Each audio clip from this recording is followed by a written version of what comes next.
देवता कहते हैं वो भी ज्योतिर्बिंदु है, परंतु वो जन्म मरण में नहीं है ना, इसलिए उसको परम कहा जाता है। परम शब्द लगता है, परम जमा आत्मा बराबर परमात्मा है। वो भी आत्मा, लेकिन वो परम आत्मा है ना। तो उस दोनों को जोड़ देते हैं, आत्मा को और परमात्मा को जोड़ देते हैं ना, परम जमा आत्मा बराबर परमात्मा। तो परमात्मा के पास में तो तीन शक्तियां होती हैं। जैसे अभी बहन बता रही थी ना शिव शंकर का अंतर, तो शिव शंकर के अंतर में बहुत महत्वपूर्ण एक बात आती है। फिर मैं बताऊंगा कि शिव बाबा के पास में तीन शक्तियां कौन कौन सी। आप सभी जानते हैं महात्मा गांधी को, तो सभी जानते हैं। अच्छा, तो इनका नाम बताओ, महात्मा गांधी का क्या नाम है, पूरा नाम बताओ, कोई बताओ पूरा नाम महात्मा गांधी का। करमचंद महात्मा गांधी बहन जी ने बताया, बहुत अच्छा। और कोई बहन बताए, मनमोहन दास, बहुत अच्छा। देखो उनका नाम था मोहनदास करमचंद गांधी, पर उनका नाम नहीं था मोहनदास करमचंद गांधी, उनका नाम तो था करमचंद गांधी।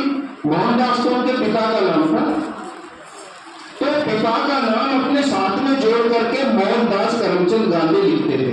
आज भी साउथ के बहुत लोग हैं जो अपने पिता का नाम साथ में ऐड करते हैं। तो ऐसे ही भक्ति मार्ग में भी शिव और शंकर को, क्योंकि शंकर तो रचना है, शिव रचेता है ना, तो पिता और पुत्र को एक जोड़ दिया। जैसे भक्ति मार्ग में भी जोड़ देते ना, जैसे कि मैंने गांधी जी का बताया, तो गांधी जी ने अपने पिता का नाम साथ में जोड़ा, ऐसी भक्ति मार्ग में भी शिव शंकर को जोड़ दिया। अलग अलग है ना। देखो शिव के नाम का अर्थ तो होता है कल्याणकारी, और शंकर के नाम का अर्थ होता है विनाशकारी। तो एक तो नहीं हो सकते, एक में दो चीज कैसे हो जाएगी, है ना। अभी देखो शिव को तो कहते हैं कि शिव तो निराकार है, और शंकर का आकार दिखाते शरीर है इसका, है ना। तो दोनों एक से नहीं हो सकते। अच्छा, एक परम धाम निवासी है, एक सूक्ष्म मतन निवासी है, तो भी एक नहीं हो सकते। इसलिए दोनों का नाम भी अलग है, धाम भी अलग है, सब कुछ अलग है ना।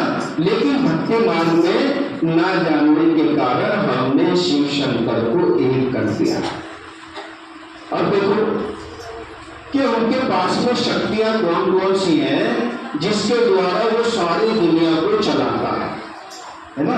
क्योंकि देखो परमात्मा वो है, दो तीन बातें होती हैं, सिद्ध किया जाता है ना, दो तीन बातें होती हैं कि परमात्मा को कैसे पता लगे कि वो परमात्मा है ना।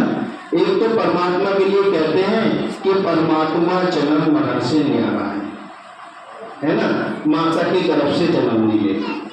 दूसरा, परमात्मा के लिए कहते हैं जिसने माता के गर्भ से जन्म नहीं लिया वो परमात्मा है। परमात्मा सर्वोच्च है, सबसे ऊंचा है ना। अभी कृष्ण को परमात्मा क्या है, तो कृष्ण के तो उससे ऊंचे तो उसके माता पिता थे, इसके दोनों को साई थे, है ना। तो ये परमात्मा जो है वो सबसे अलग है। परमात्मा के लिए तो गायन आता है ना भाई, मनुष्य के लिए तो कह देंगे कोई बहुत अच्छा कार्य करता है तो उसके लिए कहते हैं शांत स्वरूप है, आनंद स्वरूप है, प्रेम स्वरूप है ना। देवताओं के लिए कहते हैं कि 16 कला संपूर्ण है, संपूर्ण निर्विकारी है, सर्वगुण संपन्न है, मर्यादा पुरुषोत्तम है, डबल अहिंसक है। ये देवताओं का गायन आता है। और जब भगवान का गायन आता है तो भगवान के लिए क्या कहेंगे, कोई बहन बताए भगवान के लिए क्या कहेंगे, कोई बहन बता सकते हैं भगवान के लिए क्या कहेंगे। ये तो देवताओं का गायन हो गया, मनुष्यों का गायन हो गया। अब भगवान की महिमा करेंगे, भगवान का कैसे गायन करेंगे। तो भगवान के लिए कहते हैं परमात्मा ज्ञान का सागर है, सागर शब्द लगाते हैं, प्रेम का सागर है, आनंद का सागर है, दया का सागर है ना, पतित पावन है, बिजली को बनाने वाला, ठीक है ना। अभी उसकी शक्तियों को बताते हैं और फिर एक छोटा सा गीत माता रानी के दरबार में सभी बैठ जाएंगे अपने अपने स्थान पर। देखो तीन शक्तियां, ब्रह्मा विष्णु और शंकर, ये तीन शक्तियां परमात्मा की हैं।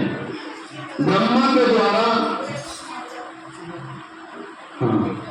इस दुनिया की स्थापना का कार्य कराते हैं, विष्णु के द्वारा इस नई दुनिया की, सती की दुनिया की पालना कराते हैं, और शंकर के द्वारा इस पतित दुनिया, इस पुरानी दुनिया का महाविनाश कराते हैं।